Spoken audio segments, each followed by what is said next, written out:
Ka Telecom Regulatory Authority of India TRAI haka arkneutrik jeliu kala Pynlong ya ka Consumer Outreach Program COP ha Nongtalang College West Jaita Hills District.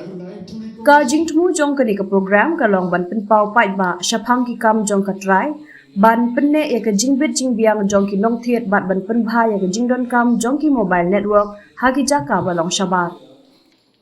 Hakani kasngi ladon lang ka kongsan ka kong G Shabong CCANE1 Department of Telecom u di Pande SDPO Amlarem kum ukongsan bakarpang bat u Dr. Ryan Reid Kharkongor Principal jong ka Nongtalang College.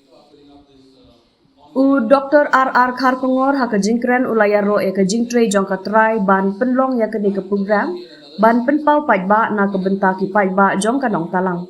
Kum ka jaka puli Ula kedau ya ke jingdon kam jong ke mobile connectivity ka college. Hakini kisni ka jingdon kam jong ka mobile network ka long khim but ka fixed line connectivity kam don. The college is located in the border area. It is very far away. Are you sure you want to come to our college? And he said, yes, we want to come to your college because it is located far away. We want to come to your college because it is in a rural area. They have done their research and they have found out that our college is here and they wanted to come maybe to address the problems that we face. Whether we are willing to offer this college as a center for CVT exams. But due to the network connections, due to also the problem of electricity, we are unable to say that we can confidently say that we can offer this college as a center for CVT. So that did not work out. Another issue that we have faced during our time here is that now we are under this new system of education, NEP, under which we are doing the 4-year undergraduate program. And through this program, we are supposed to offer some courses online. And these are through Swayam. These are online courses that the students can take up, which they will have to take up in the next semester. And how do students take up these online courses if we do not have proper internet connections?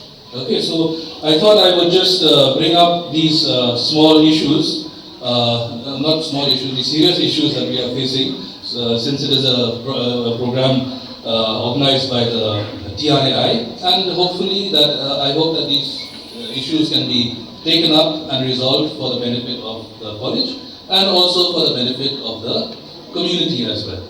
Ka kong G Shabong kala kedau ya ke jingdon kam jong kum kini ki program penpau pajba hakija ka shabar jong ka Nongtalang. Kala kentu ya ki kena pule ban penpau ya ki jing bat ki jingdon kam jong ki syapang ka network hakapor jong ka ni ka program. Syuk kala don ke ji pensai syapang ka cybercrime da udi Pande SDPO Amlarem Meghalaya Police. Ki project jong ka USOF kentuk ka Bharat Net bat 4G saturation projects hapok Meghalaya la batai da uedas na ka office jong ka CCA TRAI. Ki nong shim benta ki la yo jingtip syapang ki mobile apps jong ka TRAI My Speed, TRAI DND 3.0 but TRAI My Call ki tarif portal but ki network coverage maps. Habakut ke jinyalang la ailat ikinong shim benta ban yo jingtip syapang ki jat jishakri ba per jong ka Telecom.